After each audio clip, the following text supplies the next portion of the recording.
Yeah, dear members, we need to clarify to everyone that Global Premiers is not an investment plan.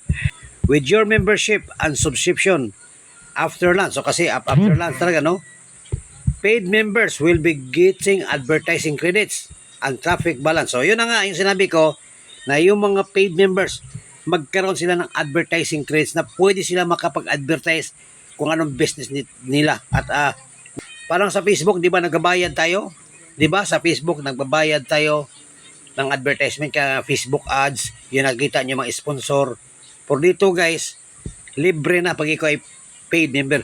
We are here to offer a service by advertising. Oh, ibig sabihin kahit hindi ka member, hindi ka paid, no? Kahit free ka, pero kung gusto ka na magpa-advertise, bibili ka lang ng advertising credits, pwede ka na makapag-advertise. Yung mga paid members, pray na yun, no? So, find prospects and make commissions. Hindi natin, uy, 21,400, eh grabe, imagine mo guys, pang 12 days natin yan, 12 days.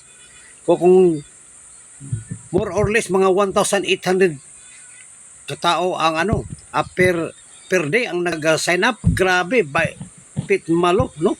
So guys, this is it. Grabe talaga.